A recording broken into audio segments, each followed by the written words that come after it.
पढ़ना नहीं चाहता है। आप भारत के किसानों की आय 2 गुना करने वाले थे। भारत का किसानों की आमदनी आप 2 गुना करने वाले थे ना।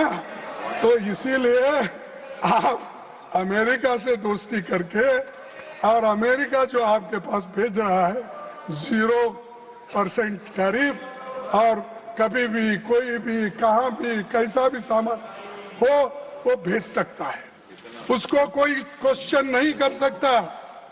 इतना अरे बेचने वाले के पास तो कंपटीशन होता है, जहाँ अच्छी है, क्वालिटी है, ठीक ढंग से क्वांटिटी मिलती देखते, लेकिन यहाँ तो सीधा उनको इतना कंसेशन दिया गया कि किसानों को तुम जितना हो सके, भारतीय किसानों को जितना हो सके उतना मारो, कुचलो, ताकि वो ऊपर उठ नहीं सके, और हमारा माल हर जगह कन्याकुमारी से कश्मीर तक चले और वेस्ट बंगाल से राजस्थान तक चले। और इसमें किसान तबाह हो रहा है, तंग हो रहा है। कम से कम 2 गुना करने वाले सरकार को मैं पूछूंगा, अगर जिंदा तो रहने दो उनको, जिंदा रहने के लिए क्या कर सकते वो तो करो। आपके हाथ से 2 गुना करने का नहीं होता, लेकिन जहां है वहीं तो उनको रोको। मामूली आमदनी वाले भारतीय किसान हेवीली सब्सिडाइज्ड अमेरिकी कृषि उत्पादनों का कैसा मुकाबला करेंगे। आपने 11 साल में हमारे किसानों को कमजोर ही किया है। सभापति जी, भारत के एक कृषि प्रधान देश है, सबसे बड़ी आबादी खेती पर निर्भर है। आपको हमारे कृषि उत्पादनों पर सोचना था, पर आप किसी और तरह आप राह पे चल रहे हैं। यदि कृषि आयात बढ़े तो भारत की एमएसपी प्रणाली पर दबाव पड़ेगा। आपने इस बजट में भी किसानों के हक में कुछ नहीं किया। आपने बिना तैयारी के करोड़ों भारतीय किसानों को बेहद संपन्न अमेरिकी किसानों का मुकाबला के लिए आप खड़ा कर रहे हैं। इस बात को समझने के बिना भारत का बाजार खोलना हमारे किसानों को बर्बादी की ओर धकेलना ये है। सर, प्रधानमंत्री जी को मैं याद दिलाना चाहूंगा कि किसानों के 1 साल चले विराट आंदोलन के बाद आपको संसद से 3 काले कृषि कानून को बुलडोज करना पड़ा, तो वो आपने बाद में आंदोलन के बाद आपको वापस लेना पड़ा।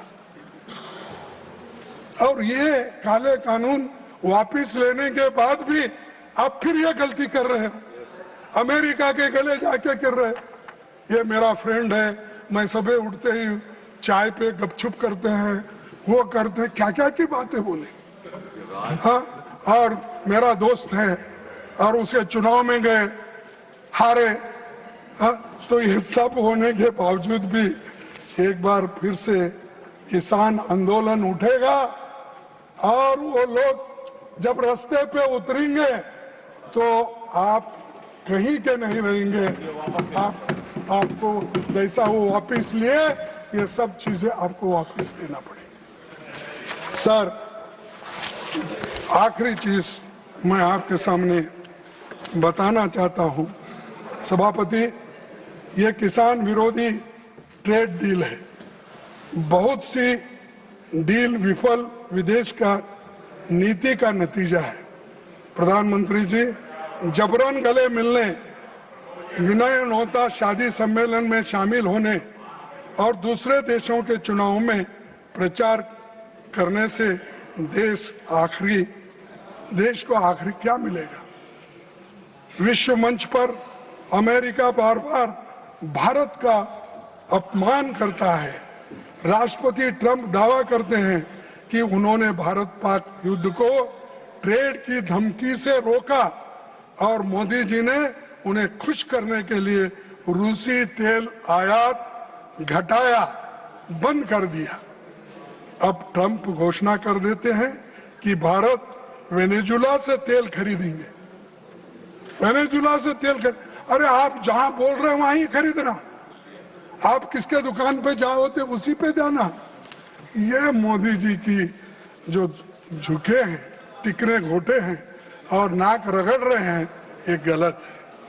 अब मैं ये सवाल उठता है कि हमारी सॉवरेनिटी पे जब हमला हो रहा है, जब ट्रंप के कंट्रोल में जब हम गए हैं, तो आप ही सोचिए हमारी हालत विश्व में क्या है। सर, हमारा सबसे करीबी पड़ोसी नेपाल, चीन, ये सब लोग आज मिल रहे हैं और भारत के काला पानी, लिपू लेक और लिम्पियाधुर जैसे क्षेत्रों पर नेपाल अपना दावा कर रहा है। 71 के बाद पहली बार बांग्लादेश, चीन और पाकिस्तान के साथ नजदीक आ चुके हैं और बांग्लादेश में हिंदू अल्पसंख्यकों पर हमले हो रहे हैं, फिर भी हमारी सरकार चुप है। और मोदी जी हमेशा बात करते हैं सबका संरक्षण करूंगा, मेरा 36 इंच छाती है, 56 सॉरी मैं माफी मांगता हूं आपसे, तो 56 इंच छाती मैं कम कर दिया, इसीलिए नड्डा साहब प्लीज मैं माफी चाहता हूं। खड़गे ji please conclude, no personal No, okay. Please, I leave it, sir. Leave it. No, that will not go on record. You please conclude. नहीं, मैं जो बोला वो नहीं जाएगा, लेकिन मोदी साहब बोले हैं वो तो जाएगा ना, मैं बोलूंगा नहीं जाएगा। मोदी साहब जो बोले इस सदन में उन्हीं की बात। Even sir, don't make any personal things. You please go on. Modi ji खुद बोलते हैं तो वही तो दोहरा रहे हैं।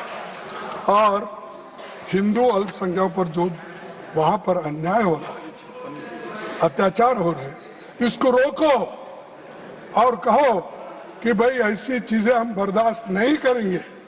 अगर ये आप बोलेंगे नहीं तो कल के दिन हमारा बहुत बड़ा नुकसान हो जाएगा। भारत का चीन के साथ trade deficit record 116 lakh crore dollar और 116 लाख करोड़ तक पहुंच गया है।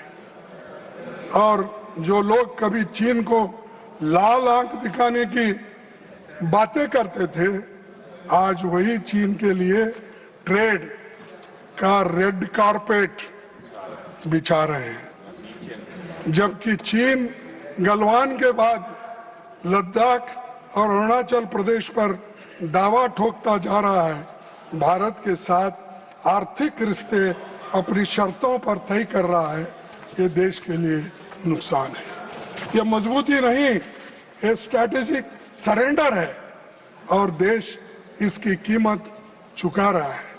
ये ट्रेड तब बढ़ रहा है जब सरकार कहती है कि पहलगाम हमले के बाद चीन पाकिस्तान को खुफिया मदद दे रहा था, फिर भी उसका स्वागत किया जा रहा है। सभापति जी, विदेश नीति की विफलताएं विदेशों का तक सीमित नहीं रही थी, वे आंतरिक सुरक्षा की चूक बनकर देश के भीतर उठती है। 2014 के बाद से इस सरकार के कार्यकाल में 2300 से अधिक आतंकी हमले, जिनमें करीब 1000 भारतीयों ने अपनी शहादत दी। विदेशी नीति को आप घरेलू ध्रुवीकरण का हथियार बनाना चाहते हैं।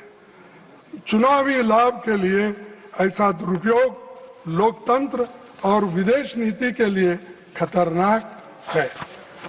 सर, आखिरी मैं बात रखूंगा। Please conclude.